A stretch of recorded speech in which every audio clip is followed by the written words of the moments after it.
So now it's time for me to introduce the person, the speaker who's going to be speaking today.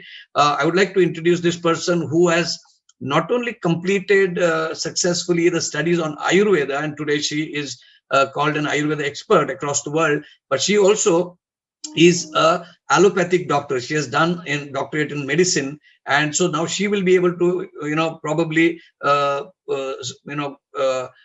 prepare her talk, or rather whatever she speaks with a sound understanding about what's happening in both types of therapies. तो इसके बारे में एक balanced view, और खास करके आयुर्वेद के बारे में हम लोग definitely बात करेंगे, तो ये वो बात करेंगे. So she has an experience of being in allopathic medicine also and Ayurveda, so Western medicine and Indian medicine के बारे में भी.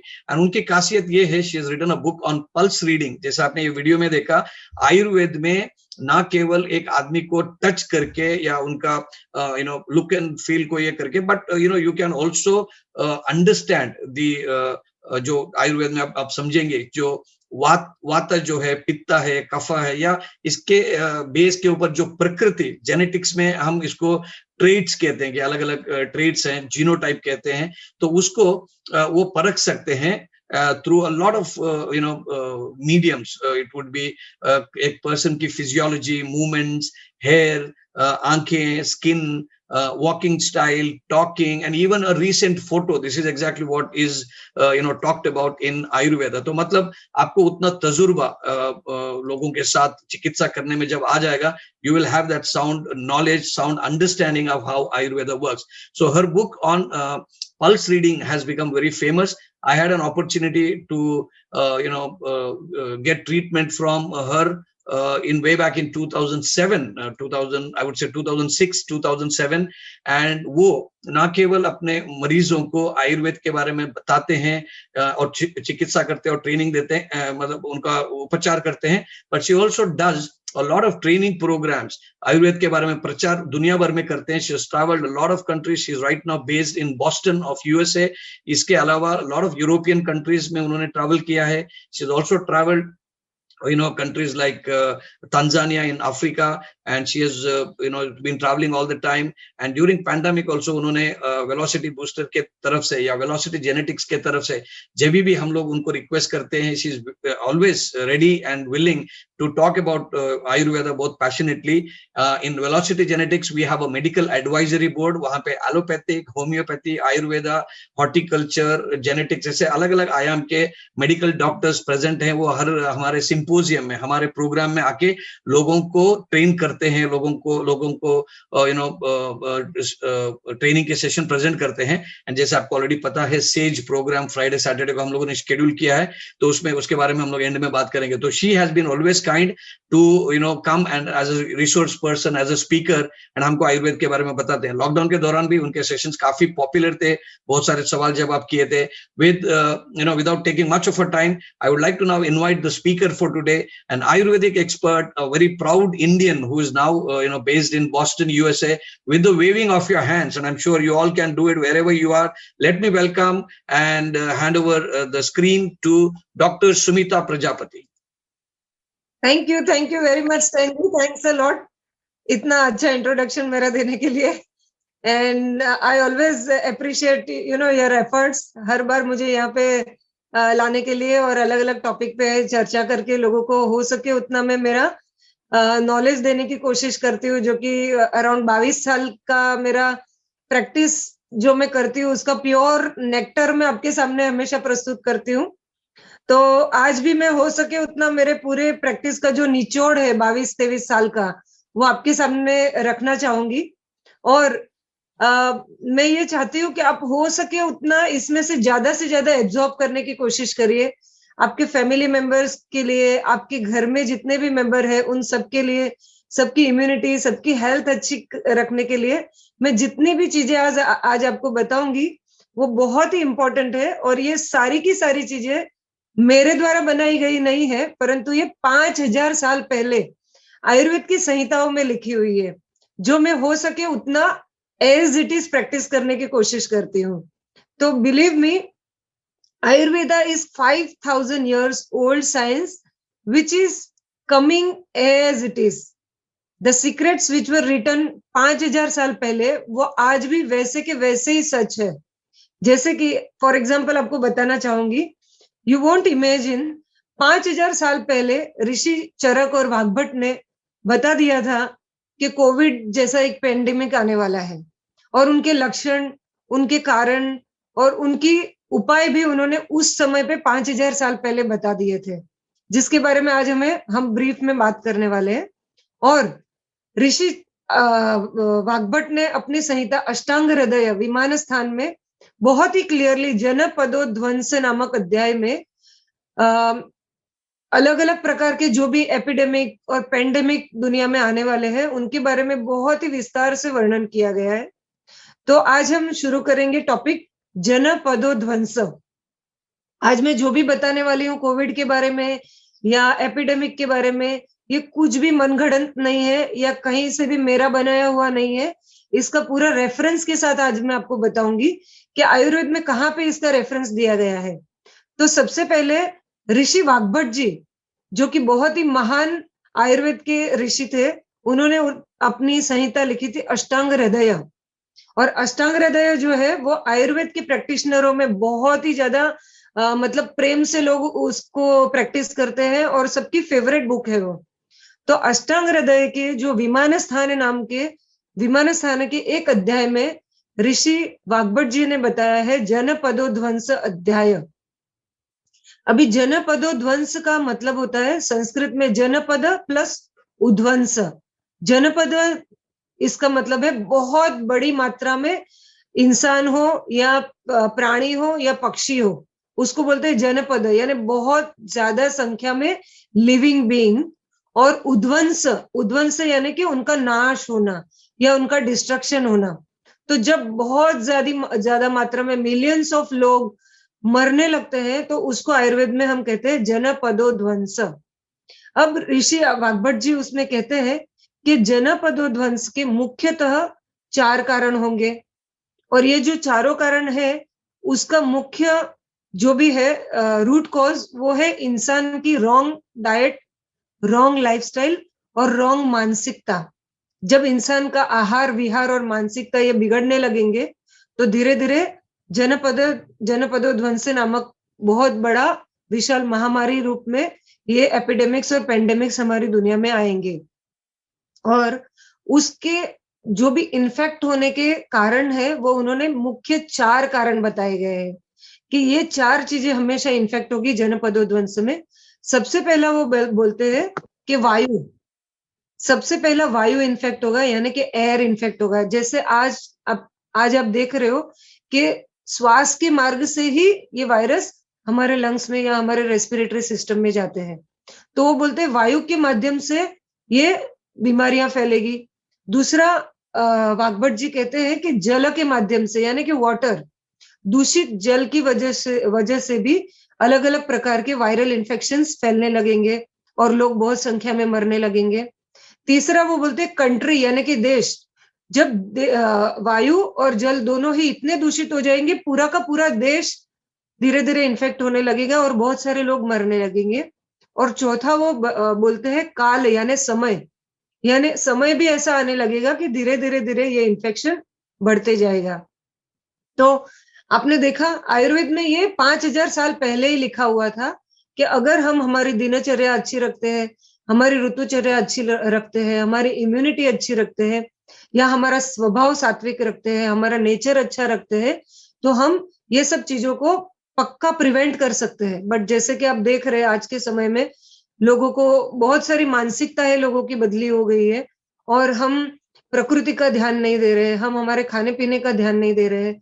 आप बिलीव नहीं करोगे, मैं इंडिया के पेशेंट्स या इंडिया के जो भी मेरे क्लाइंट्स हैं उनको यहाँ बोस्टन के शाम के 5 बजे तक मैं देखती हूँ उनको ऑनलाइन, और वो लोग शाम को 5 बजे तक बोस्टन में मेरे साथ ऑनलाइन होते हैं, मेरे से कंसल्ट करते हैं ऑनलाइन। और जब मैं सोचती हूँ कि 2-2, 3-3 बजे लोग जाग रहे हैं, जो कि सोने का समय आयुर्वेद में बताया गया है, क्योंकि अगर रात को आप 10 बजे सोते हो तो आपको परफेक्ट नींद आएगी और आपकी हेल्थ अच्छी रहेगी। परंतु लोगों का सोने का समय एकदम बिगड़ गया है, सुबह जागने का समय एकदम खराब हो गया है, खाने पीने का तो पूछो ही मत। जैसे आयुर्वेद में तो कहा गया है कि हो सके उतना कम से कम खाना सूर्यास्त के बाद इंसान को खाना चाहिए, तो हम उल्टा करते हैं। हमारा डिनर ही रात को 10-11 बजे आजकल होने लगा है, जिसकी वजह से क्या होता है, हमारा जो खाना है वो प्रॉपरली पचता नहीं है और हमें म्यूकस, टॉक्सिन्स और कफ की प्रॉब्लम्स ज्यादा होते हैं। हमारे रेस्पिरेटरी सिस्टम बहुत अफेक्ट होने लगी है। तो इस तरह अगर हम हमारी दिनचर्या अच्छी करें, हमारी ऋतुचर्या यानी सीजनल रेजिम, जैसे मेरे यूट्यूब वीडियोस में हर एक सीजन वाइज मैं अलग अलग diet, lifestyle, home remedies depending on the season बताती हूँ। और सुबह उठकर रात को सोने तक हमें क्या क्या आहार विहार और कैसे हमारे मन को बनाए रखना चाहिए, उसके बारे में भी मैं बहुत डिटेल में बात करती हूँ। बिलीव मी, आयुर्वेद में जो भी दिनचर्या, ऋतुचर्या या जो भी अलग अलग रेमेडीज बताई गई है, इट रियली वर्क्स 101%। और मैंने अपनी प्रैक्टिस में 22-23 सालों से मैंने देखा है कि एक्सीलेंट रिजल्ट आता है। आई एम नॉट सेइंग कि हर एक जन को 100% रिजल्ट आएगा, बट आपको पता नहीं कि मैंने आज जो भी बताया है उसमें से 1 या 2 चीज आपको क्लिक हो जाएगी और आप खुद देखेंगे कि विद इन 1 मंथ और 2 मंथ्स आपके अंदर धीरे धीरे चेंजेस हेल्थ वाइज आने लगेंगे। जैसे सपोज फॉर एग्जाम्पल मेरे पास लोग आते हैं, उनको मैं बताती हूँ आपको शुरुआती स्टेज ऑफ आर्थराइटिस है, यानी आपको आगे जाके संधिवात होने के चांसेस है, और आप डेली कैस्टर ऑयल लेना चालू करो या थोड़े 1-2-3 हर्ब्स लेना चालू करो मेरे, या रेगुलर थोड़ा वॉक करो या धूप में चलना शुरू करो। और बिलीव मी, विद इन 15 दिन या 1 महीने के अंदर वो लोग मुझे बताते हैं कि डॉक्टर मेरा जॉइंट्स पेन या स्टिफनेस चला गया, या जो मेरे जॉइंट्स में कटकट आवाज आ रही थी वो चली गई, और मुझे ज्यादा से ज्यादा फ्रेश एंड एनर्जेटिक फील हो रहा है। तो इसी प्रकार छोटी छोटी बातें भी अगर आप इसमें से पिक करके आप प्रैक्टिस करोगे तो बिलीव मी, आपको कुछ ना कुछ अच्छा जरूर महसूस होगा। और जब भी आपको अच्छा रिजल्ट मिले तो प्लीज मुझे आप बताइए, मेरे वेबसाइट पे या मेरे यूट्यूब चैनल पे कहीं पे भी आप मुझे कांटेक्ट कर सकते हैं। तो आज हम शुरू करेंगे जनपदोध्वंस या आयुर्वेद के अनुसार कोविड या कोई भी प्रकार के एपिडेमिक या पेंडेमिक के बारे में डिस्कशन। तो ऋषि वाग्भट जी के बारे में मैंने जैसे बताया कि 4 चीजें दूषित होने की वजह से ये बीमारी फैलेगी, और सबसे ज्यादा ये बीमारी जल और हवा यानी वाटर एंड एयर की वजह से ये बीमारी फैलने वाली है। तो ऋषि वाग्भट जी कहते हैं कि किस प्रकार से हमें हवा और जल को शुद्ध रखना चाहिए ताकि ये वायरस आगे जाके फैले नहीं, या कोई भी प्रकार के बैक्टीरिया या कोई भी प्रकार के इन्फेक्शन हमें ना लगे। फर्स्ट ऑफ ऑल वो कहते हैं कि जल को शुद्ध करना बहुत जरूरी है और वायु को शुद्ध करना बहुत जरूरी है। जैसे कि हम देखते हैं हमें मास्क पहनना पड़ता है ताकि सामने वाले की अशुद्ध वायु हमारे अंदर ना चली जाए और हमारे लंग्स को अफेक्ट ना करे। तो इसी तरह हम बाहर का वायु या हम जिस घर में रहते हैं या हमारे आजू बाजू की जो हवा है उसको भी उतना प्योर कर सके ताकि वो वायरस अंदर एंटर ना हो, और जो भी एंटर हुए वो भी जल्दी से मर जाए, तो भी हम इस वायरस से अपने आप को काफी हद तक बचा सकते हैं। तो उसके लिए उन्होंने सिंपल प्रयोग बताया है वायु को शुद्ध रखने के लिए। जैसे कि पहले के जमाने में हमने सुना यज्ञ या हवन करते थे भगवान को खुश करने के लिए, या ऐसा बोला गया है पुराने ग्रंथों में कि ईश्वर को बल देने के लिए हर एक भगवान को भी इंसान की तरफ से बल की आवश्यकता होती है। तो जब हम स्वाहा करके यज्ञ में कुछ डालते हैं तो तब उस समय अग्नि देवता का मुख खुल जाता है, और वो जो भी हम समिधा या जो भी आहार उसमें देते हैं वो भगवान ग्रहण करते हैं। तो उसी तरह से जब हम हवन में या यज्ञ में हम कोई औषधि या कोई ऐसी वनस्पति हम देते हैं तो वो हवा में फैलती है, और इस तरह से हमारी हवा को भी वो शुद्ध करता है और ईश्वर को भी प्रसन्न करता है। मैं ये नहीं बोलती हूँ कि आप एक पंडित बन जाइए और बड़ा यज्ञ कुंड ले आइए और हवन करना घर में शुरू कर दीजिए, पर एटलीस्ट छोटा सा आजकल तो मार्केट में मिलता है जिसमें आप इलेक्ट्रिक से भी उसको जला सकते हैं या 1-2 कोयले जलाकर, या जैसे आपने देखा होगा लोग घर में ऊद जलाते हैं या कोई भी प्रकार के गूगल जलाते हैं। तो उसी प्रकार से आप अगर हो सके तो शाम के समय और सुबह के समय ऊद है या गूगल है, या आयुर्वेद में बताया गया है चंदन, अगुरु या अलग अलग वनस्पति जो बताई गई है, कुछ नहीं मिले तो तुलसी को आप उसको जला सकते हैं, या चंदन का पाउडर या गुगुल का पाउडर या हवन सामग्री रेडीमेड आपको मिल जाएगी कोई भी पूजा की दुकान में, उसको आप सुबह शाम अपना धूप करिए और पूरे घर में उस धूप को आप घुमाइए. If you are staying in a Western countries and if you are not able to find all these plants or herbs, you can simply burn the skin of garlic. आप लहसुन या तो अनियन के छिलके सिंपल है उसको भी आप जला सकते हैं, क्योंकि आयुर्वेद में उनको भी बहुत ही औषधीय प्रयोग माना गया है. उनका भी वो भी इतने अच्छे पावरफुल उनके अंदर एंजाइम्स वगैरह होते हैं जो भी बर्न होने के बाद में हवा में जाकर वायरस को किल कर सकते हैं. तो ऋषि वाग्भट कहते हैं कि आप अपनी हवा को इस प्रकार से हो सके उतना शुद्ध रखिए और प्यूरिफाई करिए. फिर काली मिरी होती है या नीम के पत्ते होते हैं, इसका भी आप धूप कर सकते हैं हवा में, जिससे कि वायरस सब खत्म हो जाए. फिर दूसरा ऋषि वाग्भट कहते हैं कि आप अपना पानी को शुद्ध करिए. जो भी पानी आप खाने में यूज करते हैं या पीने में यूज करते हैं, उसको हमेशा से शुद्ध करके ही आप उसका प्रयोग करिए. अब आप कहेंगे पानी को कैसे शुद्ध करें, हम तो एक्वागार्ड वापरते हैं. बट आयुर्वेद के अनुसार अगर पानी को आपको और भी प्रॉपरली शुद्ध करना है या प्यूरिफाई करना है, तो आप उसको गर्म करके ठंडा करिए या थोड़ा सा ल्यूकवार्म रखिए और उसमें कुछ वनस्पतियां मिलाइए. उसको आयुर्वेद में औषधि सिद्ध जल कहते हैं हम. अगर आपकी कफ प्रकृति है या वायु की प्रकृति है, तो आप कोई भी गर्म वनस्पति भी वापर सकते हैं, जैसे कि काली मिरी है या सूंठ है या अदरक है या तुलसी है. उनको उबालकर आप उनको वो पानी को ठंडा करके आप वो पानी थोड़ा ल्यूकवार्म पी सकते हैं. अगर आपको वो सब चीजें गर्म पड़ती है, जैसे कि मैंने देखा कोविड के समय में लोग इतने काढ़े पी रहे थे कि पूछो मत बात, और जिसकी वजह से उनको अल्सर्स हो रहे थे. और लोग मुझे कांटेक्ट कर रहे थे, डॉक्टर हमने काढ़े बहुत पिए, हमको कोविड नहीं चाहिए, बट हमको पेट में जलन हो रही है या वॉमिटिंग हो रही है या बर्निंग हो रही है. तब मैंने उनको कहा कि काढ़े भी जो है वो इन जनरल लोग बताते हैं, जिनको ज्यादा नॉलेज नहीं है वो ऐसे यूट्यूब पे शेयर करते हैं, ये उबाल के पियो, वो उबाल के पियो, पर वो सब गरज वनस्पतियां है और हर एक जन को वो चीजें सूट नहीं करती है. अगर आपकी पित्त प्रकृति है या अगर आप बहुत सारे केमिकल्स खा रहे हैं या कुछ एलोपैथिक दवाइयां कोई बीमारियों की वजह से खा रहे हैं और अगर आप वो काढ़े कंटिन्यूअस सेवन करते हैं, तो वो अंदर आपको अल्सर पैदा करेंगे या आपकी पित्त को बहुत ज्यादा मात्रा में बढ़ाएंगे.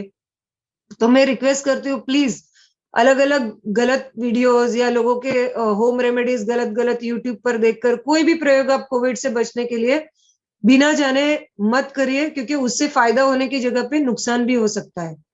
तो अगर आपकी पित्त प्रकृति है, अगर आपकी तासीर बहुत ही गर्म है, तो आप हो सके तो चंदन या खस करके वनस्पति आयुर्वेद में बताई गई, जिसकी सुगंध भी बहुत अच्छी आती है.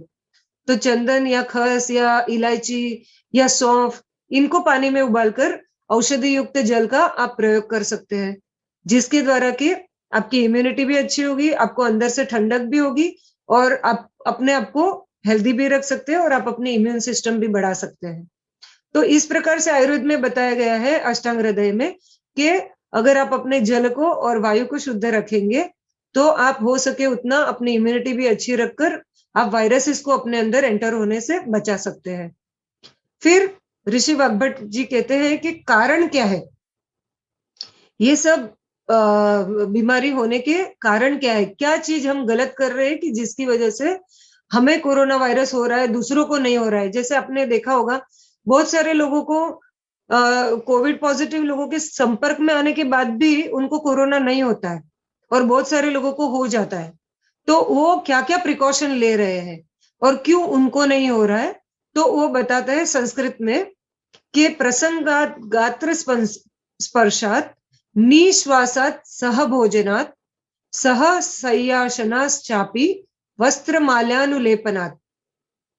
आई नो आपको ज्यादातर समझ में नहीं आया होगा, जिसको संस्कृत नहीं समझ में आता है, आपको मैं ट्रांसलेट करके बताती हूँ. वो कहते हैं कि प्रसंगात गात्र स्पर्शात, मतलब ऐसे समय में जबकि एपिडेमिक हो, उस समय अगर एक दूसरे की बॉडी पार्ट एक दूसरे को डायरेक्टली टच होते हैं, यानी कि अगर हम किसी को शेक हैंड करते हैं या किसी को भी टच करते हैं, तो ये वायरस फैल सकते हैं.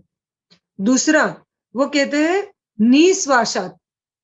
निश्वास यानी कि उसके सामने वाले के जो भी ब्रीदिंग के थ्रू, यानी जो भी वो एक्सेल कर रहे हैं ब्रीथ, उसके थ्रू वो वायरस, हम जब ब्रीद इन करते हैं तो हमारे नाक में जाकर वो हमारे फेफड़े को या हमारे रेस्पिरेटरी सिस्टम को अफेक्ट करता है। फिर तीसरा वो कहते हैं सहभोजनात्, यानी जो भी इन्फेक्टेड पर्सन है उसके साथ में बैठकर, नजदीक में बैठकर एक ही टेबल पर खाना खाने से या उनकी प्लेट में खाना खाने से हमें वायरल इन्फेक्शन हो सकता है। फिर वो कहते हैं सह शय्याश्चनाश् चापी, यानी एक ही बेड पर उनके साथ सोने से या एक ही बेड पर उनके साथ या सोफा पर उनके साथ बैठने से भी ये वायरस हमें हो सकते हैं। फिर वो कहते हैं वस्त्र माल्यानुलेपनात्, यानी अगर कोई इन्फेक्टेड पर्सन है, उनके कपड़े हम पहनते हैं या उनके मेकअप को हम यूज करते हैं या उनके ज्वेलरीज को हम यूज करते हैं, तो भी ये वायरस हमें हो सकता है। तो आप देखेंगे कितनी अच्छी तरह से उन्होंने उस समय में 5000 साल पहले जो कारण आज हम देख रहे हैं कोविड वायरस के, वो सारे के सारे कारण उन्होंने एज इट इज अष्टांग हृदय में मेंशन किए हुए हैं। इसलिए मैं हमेशा बोलती हूँ कि आयुर्वेदा, ये जो साइंस है, वो 5000 साल से जैसे है वैसे ही आ रहा है आज भी। It is coming as it is and the remedies are also true as it is. मतलब उस समय पे उन्होंने जो चीजें बताई है, रेमेडीज या कारण या बीमारी क्यों होती है उनके बारे में, वो सब कुछ आज के समय में भी उतना ही सच है। तो मैं आपको रिक्वेस्ट करूंगी कि जो भी चीजें मैं आपको बता रही हूँ उसमें से जो भी चीजें आपको क्लिक हो जाए, यानी मैं ये नहीं बता रही हूँ कि A to Z सब कुछ आप करिए, बट जितना हो सके 10%, 15%, 20% जो भी आप एब्जॉर्ब कर सकते हैं आज के वर्कशॉप से, उतना आप लीजिए और करने की कोशिश करिए। एंड आई एम श्योर आप सबको कुछ ना कुछ अच्छा फायदा होगा। आप अपने फैमिली को बचा सकेंगे कोरोना और आने वाले बहुत सारे अलग अलग पेंडेमिक या एपिडेमिक या अलग अलग प्रकार के इन्फेक्शंस, फ्लू या बहुत सारे अलग अलग वायरसेस से आप अपने आप को और अपने फैमिली को प्रोटेक्ट कर सकते हैं। अब ऋषि वाग्भट अगेन बताते हैं उसकी रेमेडीज के बारे में कि इस प्रकार के वायरस आ गए तो आप प्रिवेंशन कैसे करते हो, तो हमने बता दिया। अब आप उसको और अच्छी तरह से कैसे अपने आप को ठीक रख सकते हैं या अपनी इम्यूनिटी या अपनी स्ट्रेंथ कैसे अच्छी रख सकते हैं ताकि ये वायरस आपके अंदर ना एंटर हो। तो सबसे पहला की इंग्रेडिएंट वो बताते हैं अग्नि। कोई भी बीमारी को अगर आपको प्रिवेंट करना है या ठीक करना है तो उसके लिए आपको अपनी अग्नि के ऊपर काम करना पड़ेगा।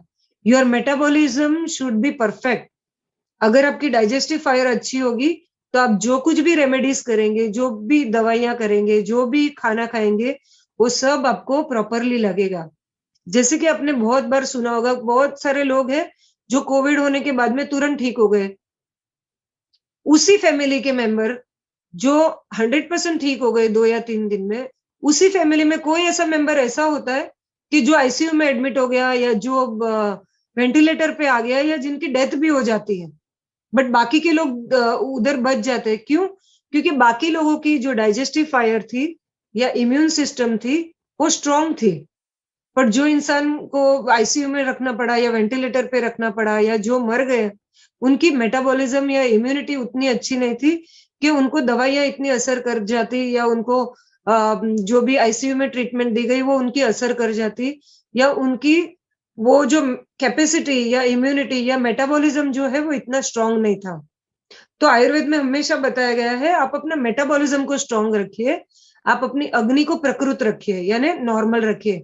अगर अपनी डाइजेस्टिव फायर प्रकृत है या अच्छी है तो आप दवाइयों को भी अच्छी तरह से पचा सकेंगे, खाने को भी अच्छी तरह से पचा सकेंगे और आपकी इम्यूनिटी और आपकी डाइजेस्टिव फायर को स्ट्रांग रख सकेंगे। तो उसके लिए ऋषि वाग्भट कहते हैं कि अपनी डाइजेस्टिव फायर जो है या अग्नि है उसको हमेशा से अच्छी रखने के लिए आप खाने में गाय का घी यूज करिए। अब सब लोग मुझे कहेंगे कि गाय का घी खाएंगे तो हमें कोलेस्ट्रॉल हो जाएगा या ट्राइग्लिसराइड हो जाएगा या हम मोटे हो जाएंगे। बट बिलीव मी, मेरी प्रैक्टिस में मैंने कम से कम 3 लाख लोगों को गाय का घी खिलाया और पिलाया है, जिसमें मैक्सिमम डॉक्टर्स भी है मेरे पास। जो लोग अपने पेशेंटों को बोलते थे कि आप घी मत खाइए, बट आज की तारीख में वो डॉक्टर भी गाय का घी खाने लगे हैं।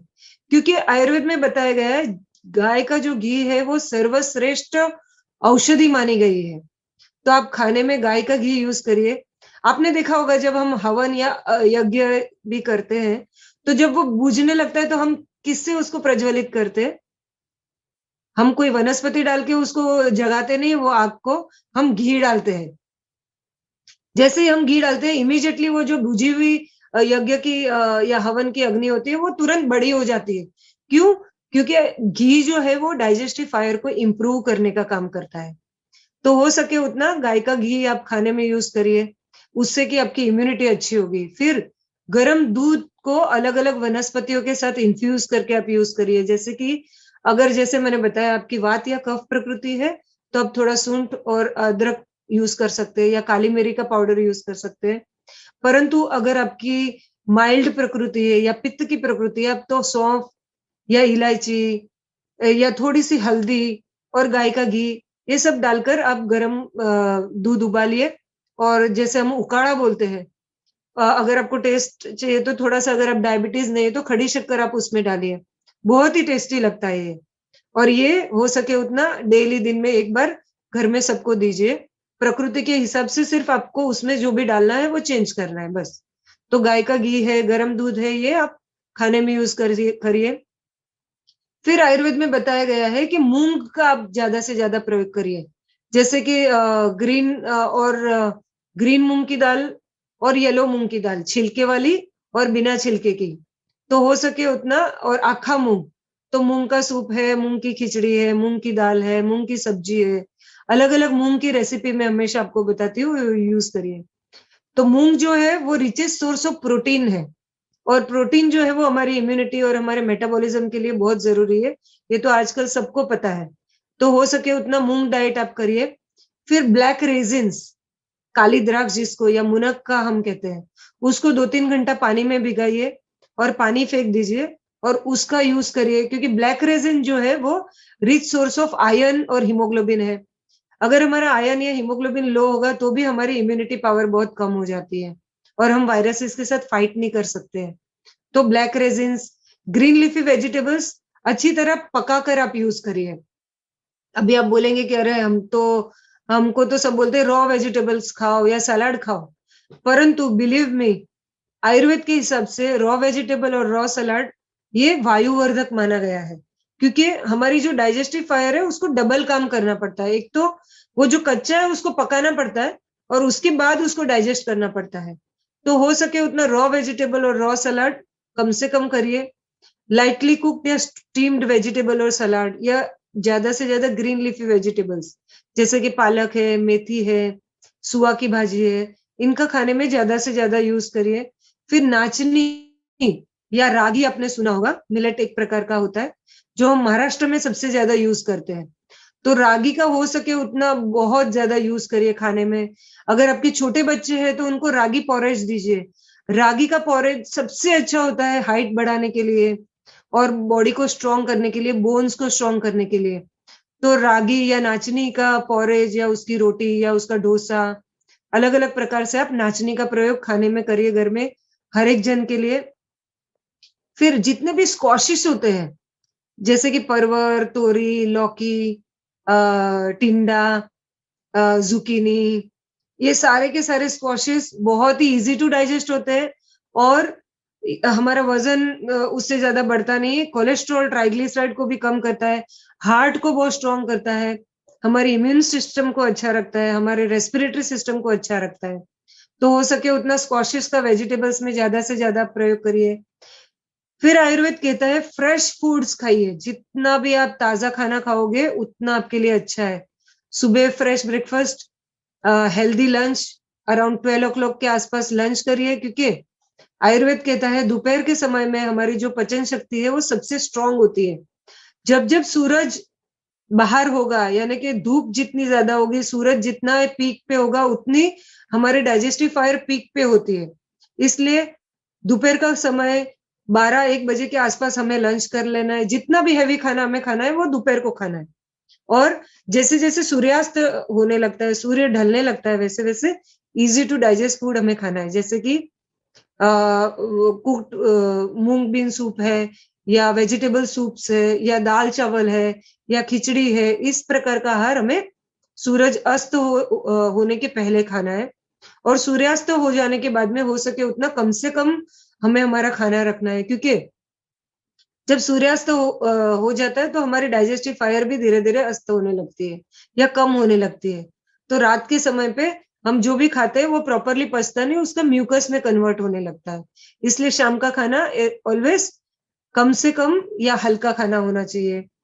फिर हो सके उतना डाइजेस्टिव स्पाइसेस का आप खाने में यूज करिए, जैसे कि तुलसी है, काली मिरी है, अदरक है, सूंठ है, इवन कांदा लहसुन, अगर आप जैन नहीं है तो कांदा लहसुन का भी उपयोग आप कच्चा नहीं परंतु खाना जब पकाते हैं उसमें ज्यादा से ज्यादा यूज करिए, तो आपके डाइजेस्टिव एंजाइम्स बहुत बढ़ेंगे और आपका खाना जो भी है वो अच्छी तरह से पचने लगेगा।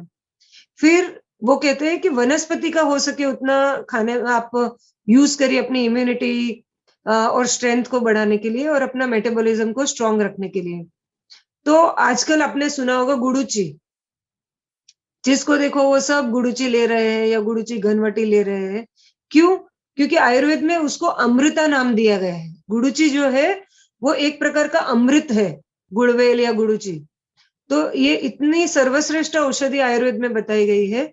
अगर आप अपनी एजिंग प्रोसेस को भी कम करना चाहते हैं या अपनी इम्यूनिटी स्ट्रांग करना चाहते हैं, लंग्स को स्ट्रांग करना चाहते हैं, तो आप गुड़ुची या गुड़वेल का प्रयोग कर सकते हैं। जैसे कि मैंने मेरी एक दवाई बनाई है इम्यूजन और आयुर्जा। जो मेरी दवाई है इम्यूजन, उसमें हाईएस्ट मात्रा में मैंने गुड़ुची का यूज किया है और उसके साथ कुछ मेटाबॉलिज्म बढ़ाने के लिए या गुड़ुची को प्रॉपरली एब्जॉर्ब करने के लिए कुछ और वनस्पतियों का यूज किया है।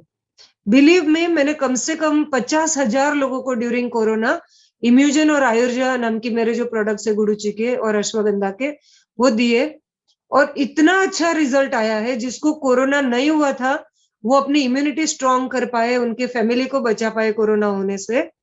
और जिनको कोरोना हो गया है उनको कफ, कोल्ड, फीवर ये बहुत ही जल्दी जल्दी रिकवर हो गया। यानी बिलीव में जिनको क्रोसिन या डोलो लेने के बाद भी फीवर नहीं जा रहा था, उनको 2-2 घंटे में मेरी पायरिनो टैबलेट, जिसमें गुड़ुची की मात्रा बहुत अच्छी है और सुदर्शन है, वो देने के बाद फटाफट उनका फीवर कंट्रोल में आ गया, उनका कफ कोल्ड जल्दी से कंट्रोल में आ गया और उनको कोरोना के जो सिम्टम्स है वो ज्यादा नहीं हुए, जैसे कि loss of smell, loss of taste और वीकनेस, ये सब बहुत ही कम मात्रा में उनको होने लगे। इसलिए इम्यूजन और आयुर्जा का बहुत ही अच्छी मात्रा में यूज हुआ। पायरिनो का भी बहुत अच्छा असर हुआ, जिसमें मेन इंग्रेडिएंट गुड़ुची या गुड़वेल है और सुदर्शन वगैरह बहुत सारे अलग अलग वनस्पति, अश्वगंधा, शतावरी, ये सब का कॉम्बिनेशन है। तो ये सब भी आप अच्छी तरह से यूज कर सकते हैं अपनी इम्यूनिटी, स्ट्रेंथ, स्टेमिना और पावर को बढ़ाने के लिए। फिर ऋषि वाग्भट जी कहते हैं कि और भी अच्छी तरह से अगर हमें ये कोरोना वायरस का एपिडेमिक को या कोई भी प्रकार के एपिडेमिक को खत्म करना है या जनपदोध्वंस को हमें जल्दी से ठीक करना है, तो उसके लिए वो कहते हैं आचार रसायन और सदवृत्त का पालन करो। बिलीव मी, जो भी हम मन से चाहते हैं, जो भी हमारा मन सात्विक रीत से मांगता है, वो ईश्वर हमेशा हमें देता है। तो वाग्भट जी कहते हैं सत्यम भूते दयादानम देवतार्चनम आयुषः परिपालनम। मतलब कि अगर इस प्रकार का बहुत बड़ी पेंडेमिक की समस्या हमारे ऊपर आती है, तो सबसे पहले हमें सत्य बोलना सीखना चाहिए, हमें झूठ नहीं बोलना चाहिए, हमें सत्य के साथ, सच के साथ ही रहना चाहिए। अफवाहें नहीं फैलानी चाहिए, जैसे लोग इतनी सारी अफवाहें फैलाते रहते हैं। कोरोना आया तब से तो अफवाहों की लाइन लग गई है। बिलीव मी, इतने यूट्यूब वीडियोस निकल गए कोरोना पे कि पूछो मत। और हमारे मीडिया तो आप देख ही रहे हैं कि किस किस प्रकार के अलग अलग अफवाहें फैल रही है। तो अफवाहों को ध्यान मत दीजिए, हो सके उतना सत्य कहिए। सत्यम भूते, ऋषि कहते हैं सत्यम भूते, हो सके उतना सत्य बोलिए और सत्य का सहारा लीजिए। सात्विक रहिए, हो सके उतना सात्विक आहार विहार करिए। फिर दया दानम, जितना भी आप अपने मन में दया रखेंगे, लोगों के प्रति दूसरे अच्छे हो जाए ऐसी भावना रखेंगे, या दान करिए। जैसे अगर आप कुछ भी दान नहीं कर सकते हैं तो आप उनसे अच्छे शब्द बोल के उनको दान दीजिए। हमारे शास्त्रों में बताया गया है सर्वश्रेष्ठ दान जो है वो अभय दान होता है, यानी किसी को भय से मुक्त करना, इससे बड़ा कोई दान हमारे शास्त्र में नहीं बताया है। तो लोगों को अभय दीजिए, उनको पॉजिटिविटी दिखाइए, उनको कहिए कि नहीं, ईश्वर आप पे कृपा करेंगे, हम ठीक हो जाएंगे, ये एपिडेमिक जल्दी से दूर हो जाएगा। लोगों को पॉजिटिव होना सिखाइए और अच्छे से अच्छे, आपके पास जो भी अच्छी चीजें हैं वो आप दूसरों को देने की कोशिश करिए। तो वो कहते हैं दया और दान दिखाइए, प्राणियों के प्रति दया दिखाइए, प्राणियों को भी हेल्प करिए, उनको भी खाने पीने की मदद करिए, हो सके उतना पक्षियों को मदद करिए, उनके लिए खाना रखिए, पानी रखिए।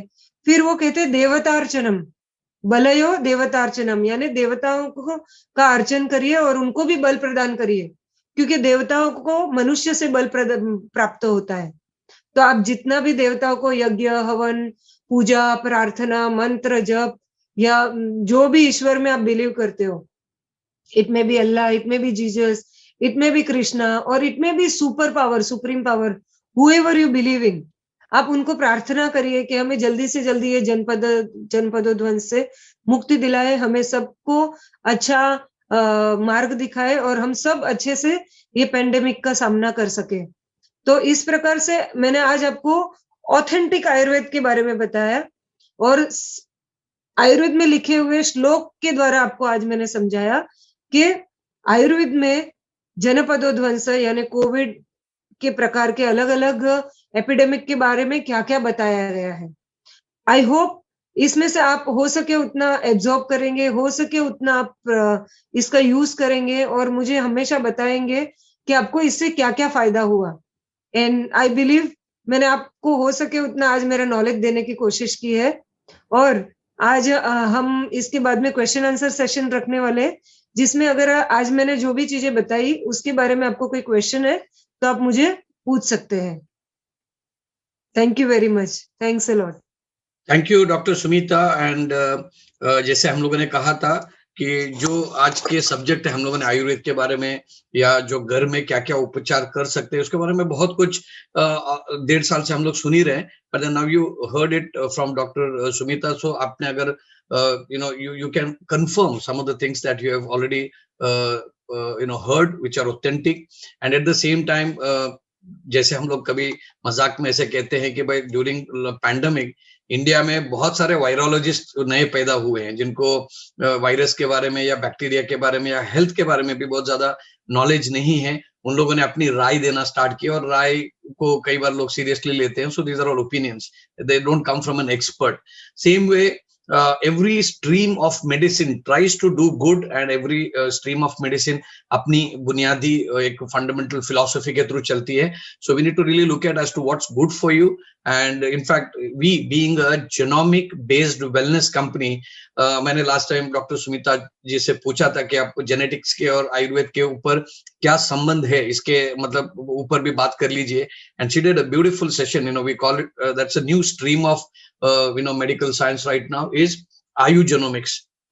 आयुर्वेद और जेनोमिक्स में काफी कुछ सिमिलैरिटीज है। It's a modern science presented in a modern way, but Ayurveda में इसके बारे में जिक्र डेफिनेटली है। The prakriti is the traits that we are now talking about, and जो not just your food but आपके आचार विचार and everything is the lifestyle modification is what we now say, which is a holistic approach. It's not just your physical body but also your mind and your thinking. So that's what matters. So I would like to now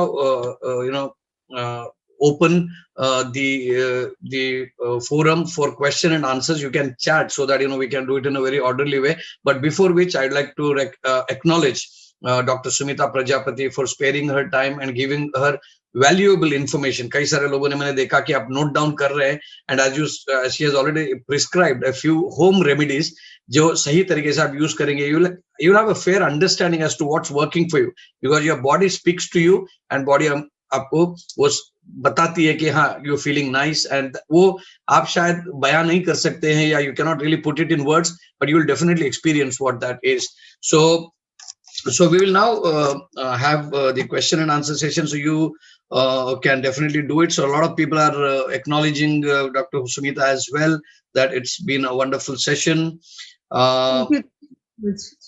Yeah, Satyaprata Roy is saying, I'm proud of you, Dr. Sunita ma'am. I'm staying in Assam, Guwahati, and then she's, of course, you can't speak Assamese, but I'm sure you can say a word in Gujarati for people who are, speaking Gujarati. From Boston, USA में गुजराती बात करेंगे तो अच्छा लगता है. કેમ છો મજામાં બધા? I hope તમને આજનું સેશન મારું ગમ્યું હશે. Okay, great. And I'm sure you speak a lot of different languages, Indian languages also. Dr. Sunita India mein practice karte hain for almost 6 months, and 6 months she's in the US, and she keeps traveling across the world, and a lot of people have very high appreciation. Unke clients high profile Bollywood personalities hain, actresses hain. She's been treating a lot of different spectrum of people from different strata of the society, and you can go to her website, www.ayushanti.com, AAYUSHANTI.com. You can Google, and it's easy to find through her name. So there are some questions. So I would like to read out. Mr. Naresh Gaja is asking, I'm taking treatment from madam for last 6 years. I must say she is very experienced and knowledgeable. Okay, that's another acknowledgement. I'm sure you can also read, ma'am.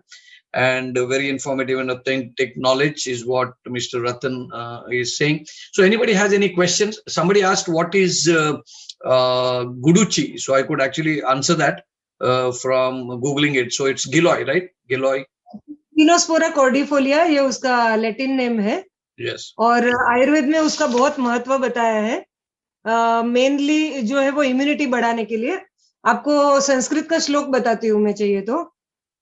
Ayurveda में उसको कहा गया तिक्ता अमृता त्रिदोष अग्नि, ग्राही उष्णा रसायनी, दीपनी ज्वर त्रुट दाह, कामला वात रक्तनुत. इसका मतलब ये है कि अमृता यानी कि ये जो है वो अमृत के समान होती है. इसका रस जो है वो कड़वा होता है और तीखा और कसेला होता है. ये जो वनस्पति है वो 3 दोषों का नाश करती है, यानी वायु, पित्त और कफ, तीनों दोषों को एक साथ ये नाश करने में समर्थ है. इसलिए त्रिदोष अग्नि कहा गया है इसको. वात पित्त कफ तीनों का नाश करती है. फिर इसको कहते हैं रसायनी, यानी ये सर्वश्रेष्ठ रसायन आयुर्वेद में माना गया है, यानी सबसे अच्छा रिजुविनेटर है ये. फिर कहा गया है दीपनी ज्वर पित्त त्रुट दाह, यानी दीपनी यानी जैसे मैंने आपको बताया मेटाबॉलिज्म जो डिस्टर्ब होता है उसको बैलेंस करने का काम करती है. यानी अगर आपका पचन शक्ति बराबर नहीं है तो उसको भी वो स्ट्रॉन्ग करती है, इम्यूनिटी बढ़ाती है. और बहुत प्यास जिसको लगती है या जलन होती है पेट में उसके लिए भी अच्छी है. कामला यानी जॉन्डिस के पेशेंट के लिए अच्छी है. वात रक्त यानी गाउट के पेशेंट के लिए अच्छी है. और जिनको यंग हमेशा रहना है यानी एजिंग प्रोसेस जिसको कंट्रोल में करना है उसको आप दे सकते हैं. बल और ओज बढ़ाने वाली है, यानी हमारे शरीर में ताकत और ओज की वृद्धि करने वाली है. डाइजेस्टिव है यानी दीपन पाचन करती है. कृमिघ्न यानी कि कोई भी प्रकार के वायरस बैक्टीरिया को मारने वाली है. ज्वरघ्न यानी कि बुखार को ठीक करने वाली है. आमवात और वात रक्त की बीमारी के लिए बहुत अच्छी है. Cough, cold, burning feet, skin disease, diabetes, itching during diabetes, fat, cholesterol, triglyceride, ये सबके लिए गुडुचि सर्वश्रेष्ठ है, जिसका भी मैंने आपको अभी श्लोक में बता दिया गुडुचि के बारे में, जो अष्टांग हृदय सूत्रस्थान का 12वें अध्याय में आपको मिलेगा ये श्लोक. Okay, so there's another question from Radharam Patro. He's asking, please tell some remedy for constipation problem and less sleeplessness, insomnia. Okay. See, now constipation and insomnia both are connected to vata. जब हमारे शरीर में वायु की बहुत वृद्धि हो जाती है यानी एयर एलिमेंट बहुत ज्यादा हो जाता है तो it dries up our system, क्योंकि वायु का जो गुण है वो क्या होता है, ठंडा और ड्राई. Excuse me. तो ये जो है हमारी इंटेस्टाइन को ड्राई कर देता है, साथ ही में हमारे ब्रेन में भी वायु को बढ़ा देता है. तो अगर ऐसा व्यक्ति जिसको भी शरीर में वायु ज्यादा है और वो खाने में रॉ वेजिटेबल ज्यादा लेते हैं या रॉ सलाड ज्यादा लेते हैं या हैवी बीन्स ज्यादा लेते हैं या चिकपीस लेते हैं, वाल, चना, वटाना, छोले, ब्रेड, पाव, ये प्रकार की वायुवर्धक चीजें अगर वो व्यक्ति ज्यादा खाता है तो उसके शरीर में वायु का प्रोडक्शन बढ़ जाता है, उनके पेट में गैस बहुत बनता है, और वही वायु जब धीरे धीरे ऊपर चढ़ता है, क्योंकि वायु का गुण क्या होता है, मूवमेंट। वायु एक जगह पे स्थिर नहीं रह सकता, वो घूमता है। तो जब यही वायु धीरे धीरे ऊपर चढ़ता है तब हम सोते हैं तो वो दिमाग में जाता है, और जब वो वायु दिमाग में जाता है तो डिस्टर्ब स्लीप या स्लीपलेसनेस या थॉट्स ज्यादा आना या ड्रीम्स बहुत ज्यादा आना। और जब यही वायु इंटेस्टाइन में होता है तो इंटेस्टाइन को ड्राई करता है, and then it creates constipation. तो ऐसे लोगों को हो सके उतना वायु को कम करने वाला आहार विहार करना चाहिए। तो आप अगर मेरी वेबसाइट पे जाएंगे www.ayushanti.com, तो उस पे आपको वायु का डाइट और लाइफस्टाइल और होम रेमेडी सब कुछ मिल जाएगा। तो आप हो सके उतना वो डाइट और होम रेमेडीज फॉलो करिए। और सबसे बेस्ट होम रेमेडी आयुर्वेद में कही गई है कैस्टर ऑयल, मेडिकेटेड आयुर्वेदिक मूर्छित एरंड तेल आता है जो मेडिकेटेड होता है, वो 1 चम्मच रोज रात को गर्म पानी से सोने के टाइम पे आपको लेना है, जिससे कि आपके धीरे धीरे आपके जॉइंट्स लुब्रिकेट हो गए, आपके इंटेस्टाइन भी लुब्रिकेट हो गए, और आपको मोशन धीरे धीरे प्रॉपरली आना शुरू होगा। फिर जैसे कि वायुवर्धक आहार विहार मैंने बताया, वाल चना वटाना, उनको हो सके उतना कम से कम करिए। फाइबर रिच खाना ज्यादा खाइए, गर्म दूध, गाय का घी ये ज्यादा से ज्यादा यूज करिए। Thank you, ma'am. There's another question from Smita, ma'am, who's asking, hello, ma'am, nice session. One question is Jesti Madhu useful? उसके बारे में बताइए। यस, ज्येष्ठी मधु जो है उसको हम लोग बोलते हैं ये ज्येष्ठ मधु या यष्टि मधु या ग्लाइसेरिया ग्लेब्रा उसका लैटिन नेम है। ज्येष्ठी मधु की जो रस होता है वो मधुर होता है, और वो भी एक प्रकार का रसायन का काम करता है और मेनली ल्यूब्रिकेशन का काम करता है। तो ये जो यष्टि मधु है ये अगेन बीइंग अ मधुर रसात्मक यानी स्वीट टेस्ट का होने की वजह से ये पित्त शामन यानी पित्त को कम करने का और वायु को शमन करने का यानी वायु को भी कम करने का काम करता है, with the property of lubricating the system. तो ये मेनली इवन आपके लंग्स को भी ल्यूब्रिकेट करता है। अगर किसी को ड्राई कफ का प्रॉब्लम है या ब्रेथलेसनेस है या खांसी आती है तो उनके लिए भी यष्टि मधु या ज्येष्ठ मध सर्वश्रेष्ठ वनस्पति मानी गई है। तो ज्येष्ठ मध का आप उसको बॉईल करके काढ़ा यूज कर सकते हैं या उसकी लकड़ी चूस सकते हैं, या उसका ज्येष्ठ मध का शीरा मिलता है आयुर्वेदिक दवाई की दुकान में। शीरा यानी चॉकलेट जैसा बनाया होता है, उसको मुंह में रख के आपको चूसते रहना है और मीठा टेस्ट है, तो बच्चे भी उसको पसंद करते हैं। तो ज्येष्ठ मध बहुत ही अच्छी वनस्पति है। मेरा टैबलेट है सुश्वास करके एक टैबलेट, जिसमें यष्टि मधु के साथ पिपली, अडुरसा जैसे बहुत सारी वनस्पतियों का कॉम्बिनेशन करके मैंने बनाया है, जो एक्सपेक्टोरेंट का भी काम करता है और ब्रोंकोडायलेटर का भी काम करता है। तो जैसे अस्थमा या रेस्पिरेटरी प्रॉब्लम ये सब में बहुत फायदा करता है यष्टि मधु। कॉन्स्टिपेशन में भी काम करता है बट थोड़ी हद तक, बहुत ज्यादा नहीं काम करेगा वो। Okay, so there's another username उनका iPhone है. So doctor, please advise about diet management one can practice to reduce weight. I think that's a universal question during lockdown and pandemic. सबका weight बढ़ गया है, so you can answer it for all. But believe me, बहुत लोगों ने मेरी diet से wait कम भी कर लिया। 25-25 किलो लोगों ने वेट कम किया ड्यूरिंग पैंडेमिक, क्योंकि घर पे रह के लॉकडाउन में वो लोग और स्ट्रिक्ट डाइट कर पाए जैसा मैंने बताया वैसा। So is that available? Is that available on the website? Yes, on the website you have to go to kapha diet mainly, क्योंकि आयुर्वेद के अनुसार कफ दोष जो होता है वो ज्यादा से ज्यादा वेट का काम करता है, क्योंकि कफ जो है वो combination of earth and water. जब हमारे शरीर में पृथ्वी और जल महाभूत की अधिकता हो जाती है तो हम वजन हमारा बढ़ने लगता है। तो हो सके उतना कफ वर्धक आहार विहार कम करो और कफ को कम करने वाला डाइट करो, और अदरक का उबाल के पानी पियो अगर आपकी कफ प्रकृति है तो। अगर आपको एसिडिटी या पित्त का प्रॉब्लम है तो मत करना वो। और मूंग का ज्यादा से ज्यादा मैक्सिमम डाइट में आप प्रयोग करिए।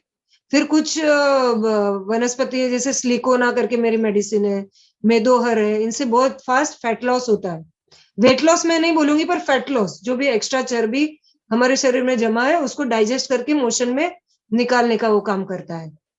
तो हो सके उतना कफा डाइट आप फॉलो करिए। आम बॉडी में होने से बचिए। आम यानी कि इनडाइजेस्टेड फूड मटेरियल यानी म्यूकस बनाने वाली कोई भी चीज खाने में मत यूज करिए, जैसे कि गेहूं, मैदा और बेसन। तो हो सके उतना ग्लूटेन कम से कम करिए या बंद करिए अगर आपको वजन घटाना है तो। Okay, so we have another question from Ronald, I guess from Mangalore, Karnataka. Any remedies for vitiligo, जो skin disorder है, maybe because of vitamin D3 deficiency? Yes, अगर आप मेरी वेबसाइट पे जाएंगे तो बहुत सारे टेस्टिमोनियल विद फोटोज मैंने दिए विटिलिगो के। मेरे पास बहुत सारे ऐसे लोग हैं जिनको विटिलिगो था और धीरे धीरे धीरे वो कंप्लीटली ठीक हो गया। विटिलिगो में क्या होता है, ऐसे पैचेस हो जाते हैं, तो आयुर्वेद की प्रॉपर ट्रीटमेंट करने से क्या होता है, वो जो व्हाइट पैच के अंदर धीरे धीरे ब्राउन स्पॉट आकर वो ज्वाइन होकर स्किन वापस नई हो जाती है। विटिलिगो का मुख्य कारण माना गया है ब्लड इम्प्योरिटी, यानी लोही विकार या खून की खराबी।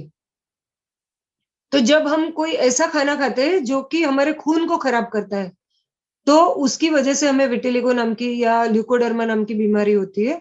और खून की खराबी करने के लिए मेन जो है वो रॉन्ग कॉम्बिनेशन ऑफ फूड, यानी कि विरुद्ध आहार। कोई भी गलत कॉम्बिनेशन ऑफ फूड करेंगे तो वो खून को खराब करता है। जैसे कि फॉर एग्जाम्पल आपको बोलूंगी, दूध, फ्रूट और खाना, ये तीनों के एंजाइम्स अलग अलग है।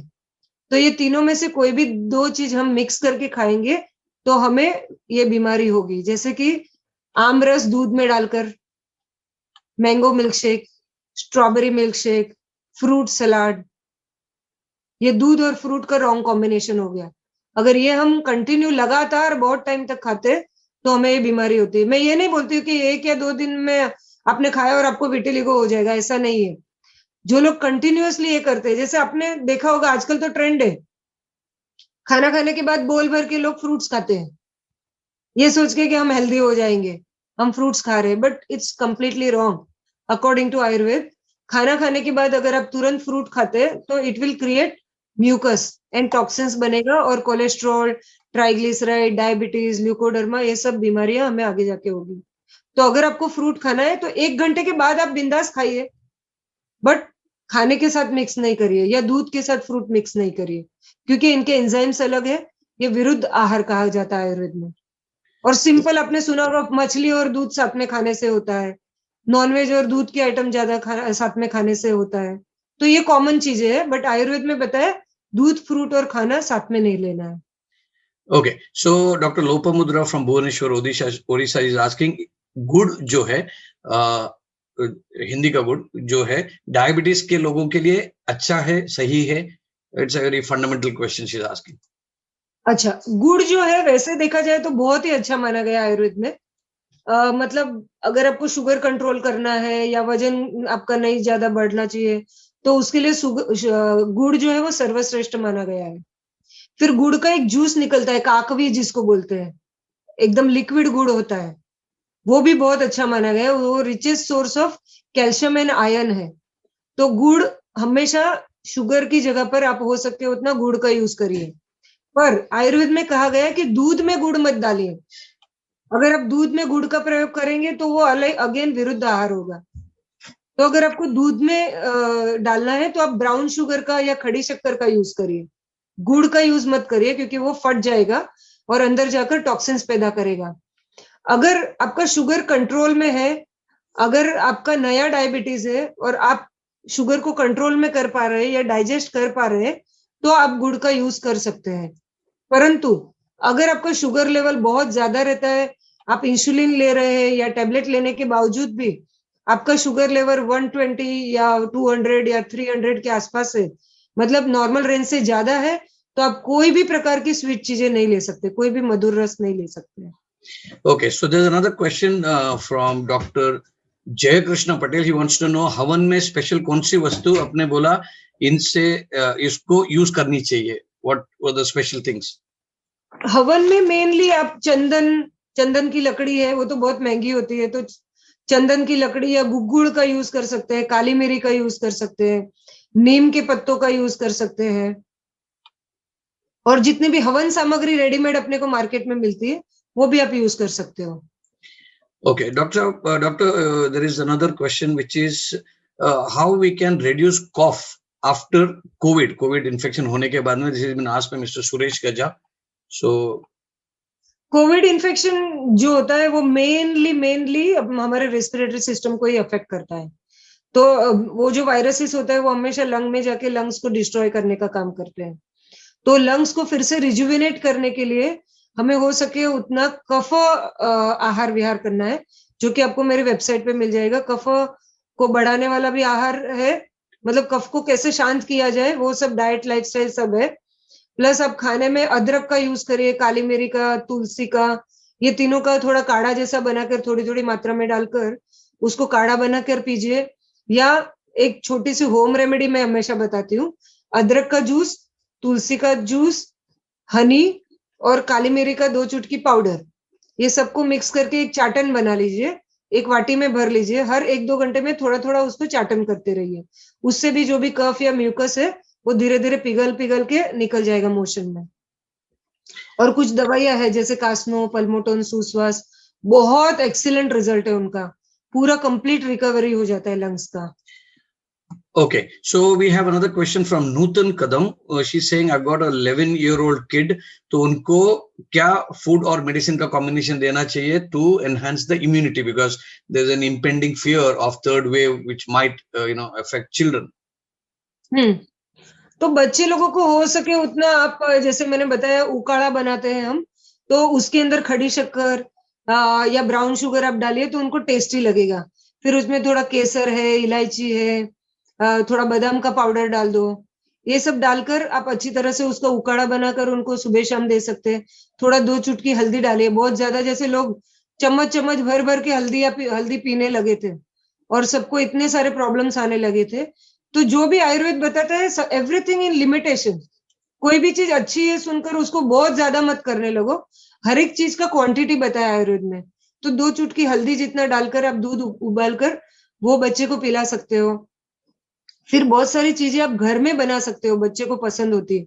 जैसे हमारे में उत्तरायण में हम सफेद तिल की चिक्की बनाते हैं। क्यों? क्योंकि उसमें रिचेस्ट सोर्स ऑफ कैल्शियम है, गाय का घी है, गुड़ है जिसमें आयरन है। तो सफेद तिल की चिक्की आप बच्चे को खिलाइए, जिससे कि वो बहुत खुशी खुशी बच्चे खा भी लेंगे और उनकी इम्यूनिटी भी बढ़ेगी। फिर खीर बनाइए, खीर भी इतनी टेस्टी लगती है, खीर बना के उनको खिलाइए। मूंग की दाल का आप हलवा या शीरा बना के उनको खिला सकते हैं। और खाने में हो सके उतना ग्रीन लीफी वेजिटेबल्स का ज्यादा उनको यूज करिए। और जितने भी मैंने रेमेडीज आगे बताए इम्यूनिटी के लिए, वो बच्चों को भी आप यूज कर सकते हैं। Okay, so we've got another 10 to 15 minutes maximum to go. So there's another question. I would like to thank Satyam Hyderabad. उन्होंने लिखा है, thank you Dr. Sumita ji. What you have explained about Ayurveda compositions are 100% correct, which I have studied in Charak Pharma. जैसे आप देखते हैं कि Charak also is one of the prominent companies talking about Ayurveda and spreading Ayurveda education and products for hundreds of, so many years. Yes. There are so many leading companies. So thank you Satyam for that. And anything, there's one more question from Mr. Suresh is asking, what's the treatment in Ayurveda for piles issue? Of course, Velocity Booster में हमारा एक Pilonoxil करके भी product है, उसके बारे में मैं end में बात करूंगा. So Ayurveda में generic, what are the herbs that we can take for piles? Ayurveda में पाइल्स जो है वो मेनली पित्त का बीमारी मानी गई है, क्योंकि जब हमारे इंटेस्टाइन्स में बहुत ज्यादा एसिड या हीट बढ़ जाती है तो it starts damaging the internal lining. और जब हम मोशन पास करते हैं तो वहां पे इतना ज्यादा हीट होता है कि उसकी वजह से आइदर वहां फिशर, फिस्टुला या पाइल्स हो जाता है। यानी कॉन्स्टिपेशन भी इतना होता है क्योंकि हीट इतनी ज्यादा होती है कि स्टूल्स भी ड्राई हो जाते हैं। और स्टूल्स सूखने की वजह से जो स्टार्टिंग के मोशन निकलते हैं वो बहुत ही ड्राई होते हैं और उसकी वजह से वो पूरा एनल जो रीजन है वो थोड़ा बाहर आ जाता है, जिसको हम एनल टैग कहते हैं। और जब ये बहुत एक्सेस हो जाता है, वहां पे कट हो जाता है, तो ब्लीडिंग होने लगता है, जिसको हम ब्लीडिंग पाइल्स कहते हैं। कभी कभी इंटरनल पाइल्स भी होते हैं, यानी रेक्टम के अंदर भी पाइल्स हो जाते हैं और जब मोशन निकलता है तो उसको घिस के निकलता है, उसकी वजह से भी अंदर ही पाइल्स, अंदर ही ब्लीडिंग होता है। और जब ऐसे लोग हमारे पास आते हैं उनको सीवियर एनीमिया होता है, बट रीजन पता नहीं चलता है कि इनका खून क्यों कम हो रहा है। और जब हम चेक करते हैं या मैं नाड़ी देखती हूँ, उनका पित्त बढ़ा हुआ रहता है, तब धीरे धीरे पता चलता है कि इनको इंटरनल पाइल्स है, या चेकअप कराने पे इंटरनल पाइल्स है और वो इंटरनल ब्लड लॉस उनका हो रहा है, उस वजह से उनको पाइल्स होता है।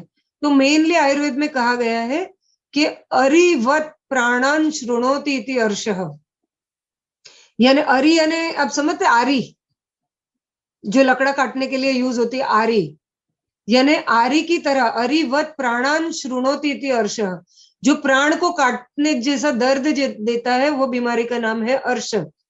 यानी आप बिलीव नहीं करोगे, लोगों को इतना पेन होता है कि वो कैसे भी जाके ऑपरेट करवा लेते हैं लास्ट में कंटाल के। परंतु आयुर्वेद में बताया ये बीमारी का सबसे मेन कारण है आस्या सुखम स्वप्न सुखम, यानी एक ही जगह पे कंटिन्यूअस बैठे रहना। जो लोग ज्यादा एक ही जगह पे कंटिन्यूअस गादी पे बैठे रहते हैं, या ऐसे ही कड़क जमीन पर बैठे रहते हैं, या आजकल हम देखेंगे तो कंप्यूटर पे लोग काम करते हैं, या कंटिन्यूअस मोबाइल पे देखते रहते हैं, या टीवी देखते रहते हैं, या नेटफ्लिक्स देखते रहते हैं, जो कंटिन्यू एक जगह पे बैठे रहते हैं उनको पाइल्स होता है। फिर वो कहते हैं पित्तवर्धक आहार विहार, यानी जो भी ज्यादा तीखा, तला हुआ, खट्टा, फर्मेंटेड चीजें ज्यादा खाते हैं उनको पाइल्स या अर्श नाम की बीमारी होती है। या जिनको स्वभाव में क्रोध ज्यादा होता है, गुस्सा होता है, या जो केमिकल्स ज्यादा यूज करते हैं, या कोई दवाइयां ज्यादा प्रमाण में यूज करते हैं, या जो दिनचर्या का पालन नहीं करते हैं, सुबह बहुत देरी से उठते हैं, रात को बहुत लेट तक जागते हैं, उनको पाइल्स के प्रॉब्लम होते हैं। तो आयुर्वेद में कहा गया है पाइल्स का सर्वश्रेष्ठ इलाज है आप अपने आप को पित्त कम करो। गाय का घी है, दूध है, फाइबर रिच खाना है, ये सब ज्यादा से ज्यादा यूज करिए। कुटकी नाम की एक वनस्पति होती है जो कि मोशन लाने के लिए यूज होती है, तो कुटकी, मुस्ता, वाड़ा, ये सब ठंडक करने वाली चीजें ज्यादा यूज करिए। फिर सूरण की जो सब्जी आती है या ड्रम स्टिक्स की सब्जी आती है, वो भी पाइल्स के लिए बहुत इफेक्टिव होती है। फिर बहुत सारी वनस्पति से बने हुए प्रोडक्ट्स होते हैं, जैसे आपने अपना प्रोडक्ट बताया, वैसे आयुर्वेद में कैशोर गुड़ करके आता है जो कि पाइल्स को सुखाता है। फिर मेरा प्रोडक्ट है जिसको पाइलैंड नाम है, मोशन के लिए लेक्सिजन है। ये सब जो भी औषधियां है इनका रेगुलर यूज आप कर सकते हैं। बोलबद्ध रस होता है जो कि ब्लीडिंग कंट्रोल करता है, बंधायु नाम से। तो ऐसी सब वनस्पति आप यूज करिए जिससे कि आपकी शरीर की जो भी गर्मी है ये मोशन में निकल जाए और धीरे धीरे पाइल्स श्रिंक होके खत्म हो जाता है। Okay, so we have a lot of questions, and it looks to me the nature of questions ऐसे है कि it's more like an individual consultancy है. I'm not too sure whether we'll be able to answer everything, but I'll quickly run through some of the questions. Directly on my WhatsApp or yeah, so you can go to the website and then get Dr. Sumita's number and then consult, and then she'll be happy to give you some consultation. So there are a few questions like. I would like to read this for sure. I am a Vata Pitta Prakriti human being. So I suffer from multiple diseases like gases, flatulence, migraine, insomnia, irritable bowel syndrome, and alternative constipation and diarrhea. So recommend herbs diet, please, for it's like a series of multiple conditions. हाँ, ऐसी जो प्रकृति होती है वो बहुत ही नाजुक प्रकृति होती है, यानी वात पित्त जो कॉम्बिनेशन होता है वो बहुत ही नाजुक प्रकृति होती है। उनके शरीर में वात ऑलरेडी बढ़ा हुआ होता है और वात की जो औषधियां होती है वो थोड़ी गर्म होती है, और पित्त जो है उसकी औषधियां ठंडी होती है। तो ये जो है दोनों विरुद्ध है, वायु ठंडा और पित्त गर्म। तो जब दो गर्म चीजें आपस में मिलकर बीमारी पैदा करती है तो ऐसे समय पे बहुत ही डेलिकेटली उनका इलाज करना पड़ता है। वायु और पित्त दोनों भी एक साथ में ना बढ़ जाए और दोनों भी बैलेंस में है, वैसे बैलेंसिंग ट्रीटमेंट होती है। तो ऐसे लोगों को ज्यादातर ऐसा आहार विहार होना चाहिए जो सुपाच्य हो, यानी खाने में पचने में हल्का हो और जो वायु को भी ना बढ़ाए और पित्त को भी ना बढ़ाए, दोनों को साथ में शांत करे। तो जैसे कि मूंग, राइस, खिचड़ी, वेजिटेबल्स, गाय का घी, गरम दूध, फ्रेश फ्रूट्स, देन जितना भी वनस्पतियां है जो कि वायु और पित्त को दोनों को शांत करने वाली होती है, जैसे आम पाचक, और जितने भी कूलिंग हर्ब्स है जैसे शतावरी है, शतावरी और अश्वगंधा का कॉम्बिनेशन ले सकते हैं क्योंकि अश्वगंधा जो है वो गर्म है और शतावरी ठंडा है, तो दोनों को मिक्स करके गर्म दूध में थोड़ा ले सकते हैं। अगर आपको IBS का प्रॉब्लम है, आप दूध पचा नहीं सकते हो, तो आप 50-50 ले सकते हो, यानी आधा पानी और आधा दूध, और एक चुटकी सूंठ और एक चम्मच गाय का घी, क्योंकि सूंठ जो है वो वायु को मारेगा और गाय का घी जो है वो पित्त को मारेगा और दोनों को भी शांत रखेगा, दोनों बैलेंस में रखेगा, तो वायु भी नहीं बढ़ेगा और पित्त भी नहीं बढ़ेगा। आयुर्वेद में तीनों दोषों के लिए 3 अलग अलग चीजें बताई है। जैसे अगर आपका वायु बढ़ा हुआ है तो उसके लिए सर्वश्रेष्ठ आयुर्वेद में बताया तेल, जिससे कि हम दूर भागते हैं, अरे तेल खाया तो हमारा वजन बढ़ जाएगा। बट बिलीव मी, आयुर्वेद कहता है कि हमारे शरीर को ऑयलिंग की जरूरत है, तेल कंप्लीटली बंद नहीं करना चाहिए। अगर हम तेल कंप्लीटली बंद करेंगे तो हमें जल्दी से आर्थराइटिस का प्रॉब्लम या ड्राई स्किन का प्रॉब्लम या रिंकल्स का प्रॉब्लम आ सकता है। तो हमेशा खाने में तेल का यूज हमें करना है। डिपेंडिंग ऑन योर प्रकृति, आपको ज्यादा या कम यूज करना है। अगर आपकी कफ प्रकृति है तो आप कम यूज करिए, वात प्रकृति है तो ज्यादा यूज करिए, पित्त प्रकृति है तो मीडियम यूज करिए। और जहां जहां पे भी तेल का उल्लेख है आयुर्वेद में, उसका मतलब होता है तिल का तेल। कोई भी रिफाइंड ऑयल के बारे में आयुर्वेद बात नहीं करता है, वो आजकल आया हुआ है।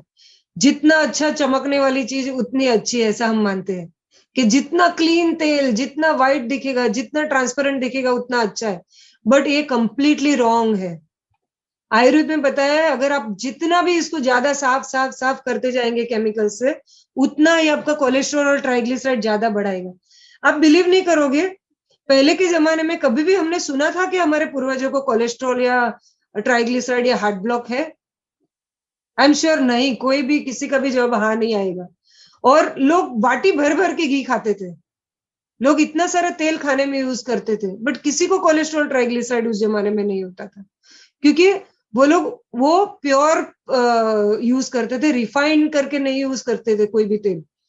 कच्ची घानी में जाकर उसको पिसाकर वो तेल का हम यूज करते थे, इसलिए कोलेस्ट्रॉल ट्राइग्लिसराइड या हार्ट प्रॉब्लम नहीं आता था। तो इसलिए जब भी आपको तेल का यूज करना है तो आप उसको नॉन फिल्टर्ड और जो घानी में पिसा हुआ होता है उसको यूज करिए। आई एम श्योर आपको कभी भी कोलेस्ट्रॉल का प्रॉब्लम नहीं आएगा। तो आयुर्वेद में कहा है वात वालों को तेल का यूज करना है, पित्त वालों को गाय का घी यूज करना है। तो गाय का घी आप खाने में यूज करिए। अगर आपको हीट का प्रॉब्लम या जैसे उन्होंने बताया आईबीएस या मोशन का प्रॉब्लम है तो try to use cow's ghee in your food. और कफ वाले जो है उनको मध का यूज करने के लिए आयुर्वेद में बताया हनी का यूज। तो हनी जो है वो कफ को काटने का काम करता है। तो इसका मतलब ये नहीं कि रोज, आजकल मैं सुन रही हूँ जो भी जिसको भी वजन घटाना है वो नींबू का रस और हनी रोज सुबह लेना शुरू करते हैं।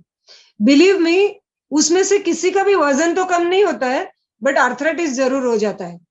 मेरी प्रैक्टिस में मैंने इतने सारे लोगों को देखा है कि जो नींबू और मध पीने के बाद में जिनका नी पेन होना शुरू हो गया या जॉइंट स्टीफ होना शुरू हो गया और आर्थराइटिस के प्रॉब्लम चालू हो गए। क्यों? क्योंकि रात भर हम जब सोते हैं तो हमारे स्टमक में इतने सारे एसिड सिक्रेट होते हैं और हमारा पित्त ऑलरेडी बढ़ा हुआ होता है, और सुबह उठते ही उस पित्त को हम डायरेक्टली एसिडिक नींबू का रस दे देते हैं। तो बिलीव मी, आप नींबू का रस और गर्म पानी की जगह पे अगर थोड़ा सा गर्म पानी में शहद डाल के यूज करोगे तो आपको ज्यादा फायदा होगा इंस्टेड ऑफ नुकसान होने की जगह पर। तो वायु, पित्त और कफ के अनुसार आपको अलग अलग डाइट, लाइफस्टाइल और होम रेमेडी करनी है। गुड, आई थिंक जब हम लोग आयुर्वेद की बातें करते हैं, it's one way of treatment जो मॉडर्न लोग समझते हैं, because there is of course homeopathy and there is allopathy etcetera. So there is one more new way, that is called googleopathy. तो गूगलोपैथी में जो लोग जाके वहां पे जितने भी रेमेडीज जो लोगों ने ऐसे टाइम पास के लिए भी डाला हुआ है तो लोग यूज करते हैं। तो I think what you need to really do it, of course Google to find the right expert. You can actually type Dr. Sumita Prajapati and you'll get her website called ayushanti.com. Double A है उसमें. Somebody is saying the website is not working. Single A नहीं है, double A है. तो आप डाल दीजिएगा and then consult the right person and then do it, because they say no knowledge is better than half knowledge, because half knowledge में you not only cure something but you create some cure तो होता नहीं है, but then as the doctor said, probably create a lot of problems. So I think that's where we need to really talk to the expert and then get the right expert opinion, not just a law opinion. And यहाँ पे मैं सवालों का सिलसिला अगर देखता हूँ, the line is much longer than the Covid vaccination के लिए जो इतनी लाइन है उससे ज्यादा लाइन लग रही है मुझे यहाँ पे. I don't think we'll be able to address individual health issues, but then I'll just read out, we can understand as to what people are suffering from और क्या health conditions है. People are talking about hair fall का problem, guide me on dry eyes, water keeps coming out of my eyes very often, पता नहीं ज्यादा दुखी क्यों होते हैं, और it's just a medical condition. So that's something that you can really look at. What's the solution to body to remain cool? I personally have a problem, body का heat बढ़ जाता है. Probably I'll read out a few. Collectively आप कुछ जवाब दे सकते हैं, so that we'll try to also attend a few. Okay, Rameshta Group is asking, I'm drinking 1 liter of milk every day. Is there any problem? We can explain that through a genetic perspective also. कि उसमें lactose intolerance है. Probably we'll answer that. You're our IBO. We can answer that during our next sessions. Well, honestly, you drinking 1 liter of milk, neither Dr. Sumita or me have a problem, on a lighter note. But of course, you definitely might have some medical issues that we'll have to look at from a lactose intolerance, and milk is also now being intolerant to a lot of people. So there are so many other questions. Remedies for psoriasis, remedies for urticaria. I'm not too sure if I'm writing it or rather reading it right. And reduce my weight. I have to reduce my weight. I have a cough prakriti. Fat loss karna hai. I've got high diabetes. I need to reduce it. Weight loss ka issues hain. Gallbladder ka issues hain. Very interesting question. What's the remedy for pimples? The person who's asking is quite old. Okay. So black dots on the face, vitiligo. So these are all the questions that we have. So generally you want to address, what's an advice that you would want to give? Yes. सिर्फ diabetes और wait ये दोनों जो issue है वो कफ related है इसमें questions में. बाकी सारे जितने भी vision problem, skin problem, eyes problem, hair problem, they all come under पित्ता.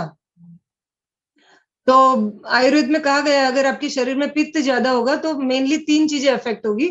सबसे पहले तो आपके हेयर. तो जब भी ये गर्म हवा या गर्म पित्त दिमाग में जाएगा तो आपके बालों को असर करेगा. तो बाल बहुत गिरने लगेंगे या ग्रे जल्दी होने लगेंगे, स्प्लिट एंड आएंगे, टूटने लगेंगे बाल, और बाल्डनेस या लूजिंग ऑफ हेयर, एलोपेशिया, ये सारी बीमारी पित्त ज्यादा दिमाग में जाने की वजह से होता है. सेम पित्त जब आंख में जाता है, आंख में एक पित्त होता है आलोचक पित्त. जब ये आलोचक पित्त को जाकर डैमेज करता है तो आंख के प्रॉब्लम सारे, जैसे कि उन्होंने बताया watering of eyes, itching in the eyes, या विजन डिस्टर्ब, या रेडनेस इन द आईज, चश्मा का number, glaucoma, cataract, all these things is nothing but too much pitta going inside the eyes.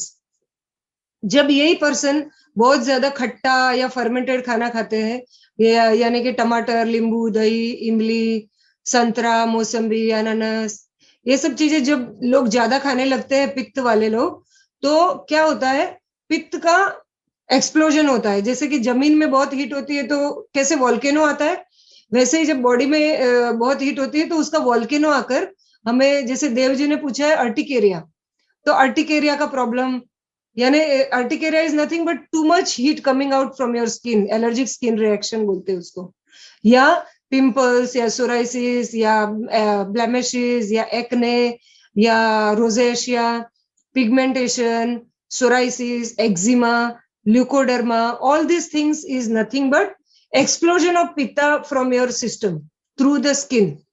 तो ये सारी जो भी प्रॉब्लम मैंने पित्त की बताई, आंख की, बाल की और स्किन की, सबके लिए आपको पित्त डाइट और पित्त लाइफस्टाइल प्रॉपरली फॉलो करनी है.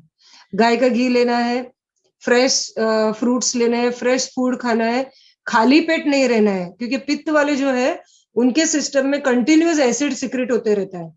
तो उनको every 3 hourly smaller and frequent meals लेते रहने. जितना भी अल्कलाइन फूड्स है वो लेना है. ब्लैक रेजिन्स सबसे अच्छा है, तो वो आप सोक करके वो लीजिए. और स्पाइसेस में सबसे बेस्ट 3 स्पाइसेस आयुर्वेद में कहे गए कूलिंग के, कोई बता सकता है? सबसे बेस्ट कूलिंग स्पाइसेस पित्त को कम करने के लिए cumin, coriander and fennel seed. Believe me, मेरे पास एक पेशेंट आए थे जिनको पल्स देखकर मैंने बताया कि आपको ड्यूडेनल अल्सर है.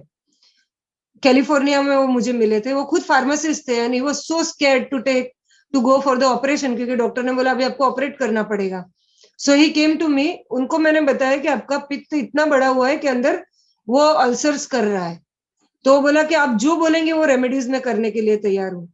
उन्होंने ये जीरा, धनिया और सौंफ का पानी पीना शुरू किया और मेरे पित्त की दवाइयां लेना शुरू किया.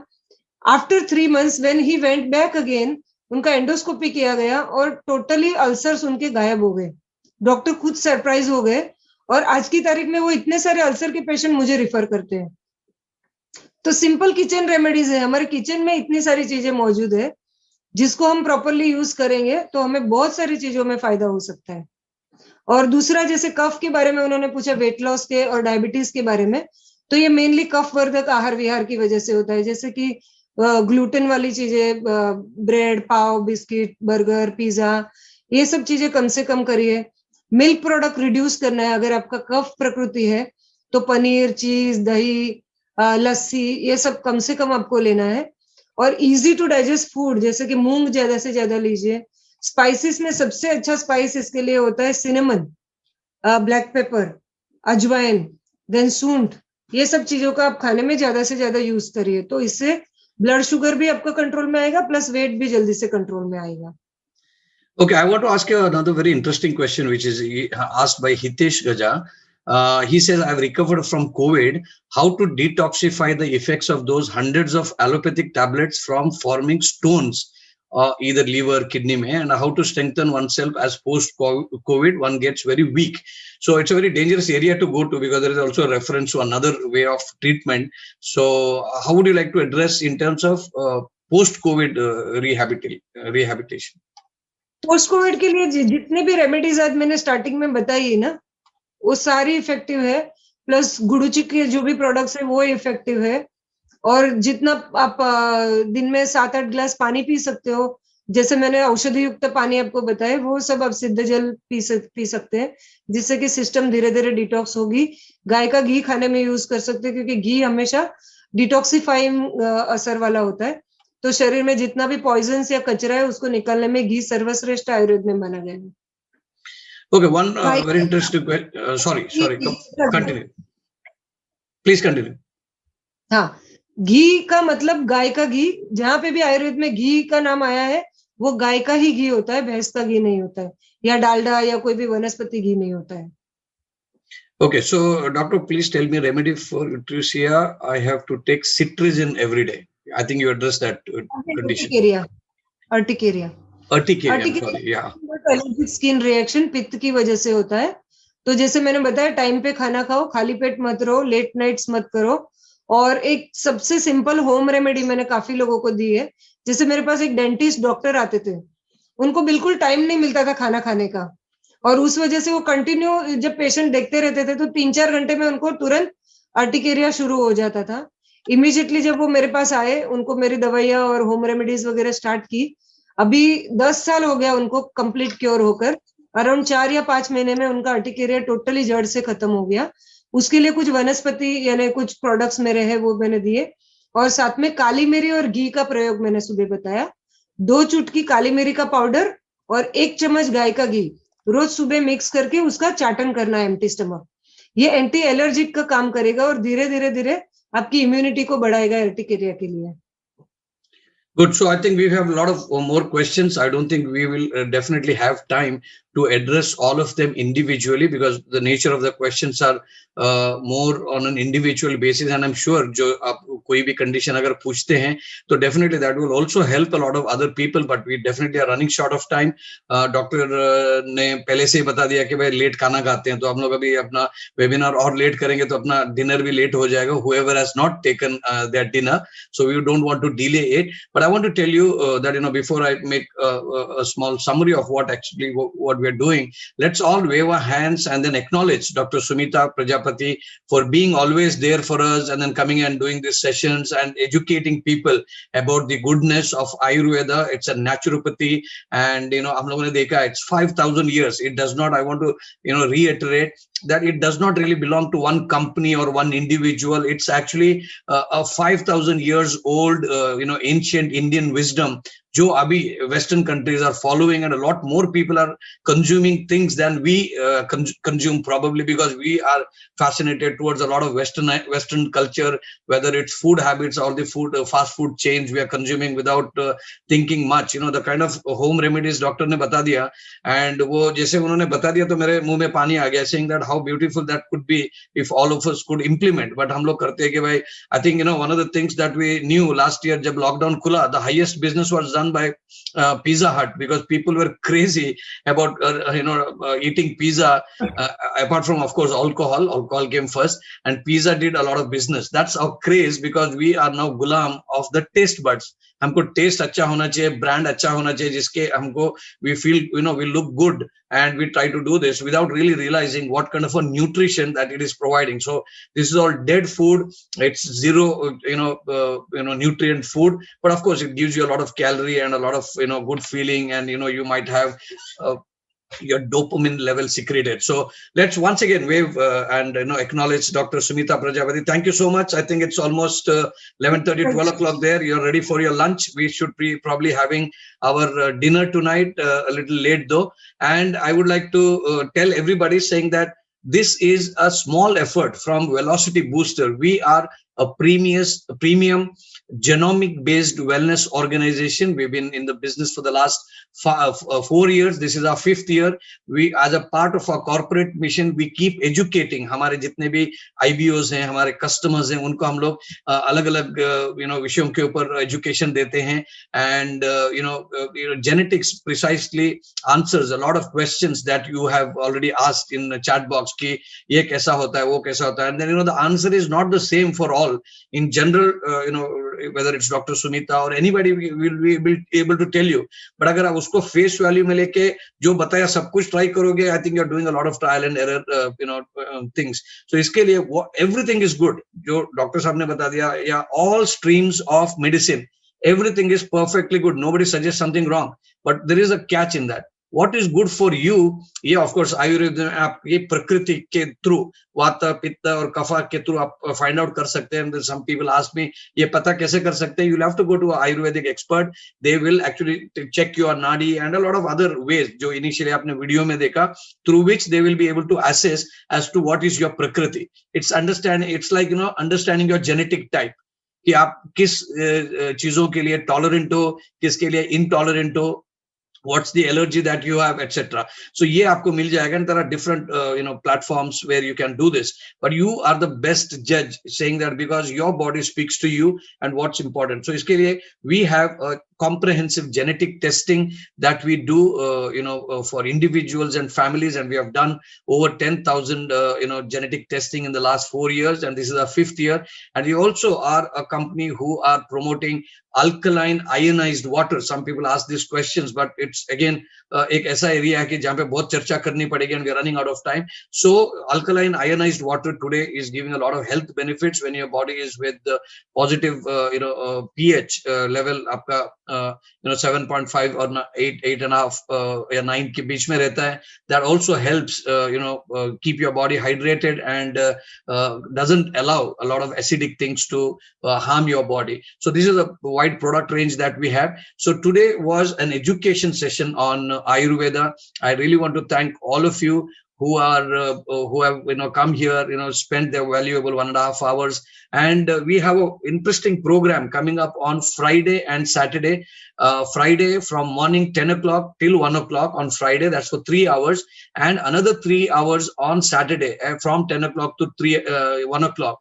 ये 6 घंटे का, it's a workshop. This is the 6th National Conference on the Emerging Trends of Epigenetics. Genetics क्या है, epigenetics क्या है, उसके बारे में हम समझ सकते हैं. And this program you will be available for all of you who have logged in here for absolutely free of cost, because this program is costing 2,500.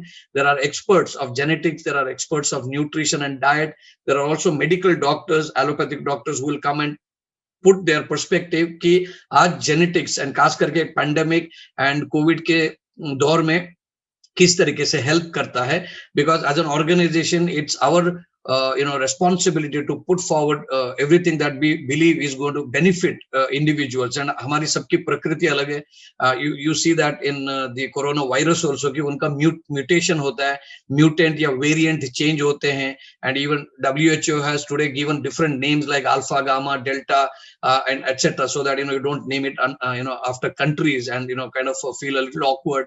So ये सब हुआ है. So हमारी body भी it's not the same. We all look similar, but we are not the same. So this is exactly what we are doing. So please get back to the people who have invited you to this webinar, and you will be able to log in. It's absolutely free of cost. You'll get 8 experts speaking on various subjects. Uska program schedule bhi hum logon ne bhej diya hai, aur hamare Velocity IBO ke jitne bhi IBOs, Velocity Booster ke jitne bhi IBOs hain, I want to tell you this was a special session, and we also would have similar special sessions on educating, where we are not really talking about our own products or what we do, but we are going to understand कि wellness zone में या wellness के जो एक paradigm में रह के हम लोग how we can understand all the therapies ourselves, we can give this knowledge to our family members, and we can also spread the goodness of all the therapies which are helping people during this pandemic. I think utna hum log definitely kar sakte hain on an individual level.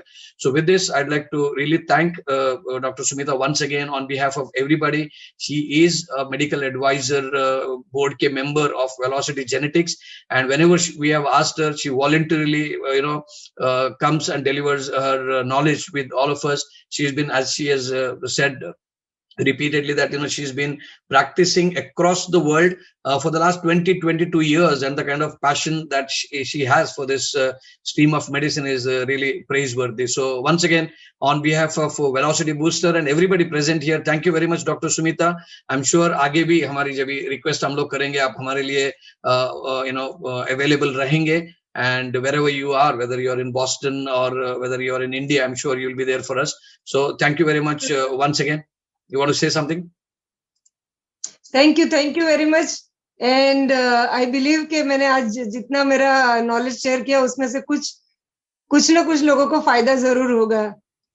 Thank you. Yeah, surely. And I want to say something. Doctor ने बहुत सारी चीजें बताई, 50 चीजें बता दी. अगर उस 50 चीजों में से आपको एक भी चीज समझ में आ गई और उसको आपने इम्प्लीमेंट चालू कर दिया कल से, और थोड़ा सा भी परिवर्तन अपने लाइफस्टाइल में किया, हमारे सोच में किया, डॉक्टर ने ये भी बता दिया कि भाई ये समय है अफवाहें फैलाने का नहीं है, बिकॉज उसमें से हम भी डिस्टर्ब हो जाते हैं, दूसरे भी डिस्टर्ब हो जाते हैं. I think let's give let's present facts, let's present the truth to people, and let's be very sincere, honest and transparent with people. And this is exactly what we need to be doing during this time. So thank you very much. We will have a webinar tomorrow at 8 o'clock, and we're going to talk about Velocity Booster Business Opportunity Meet. So whoever is interested, you probably could visit myvelocitybooster.com or get back to the people who have invited you here, and please attend that session as well. So with this, I close.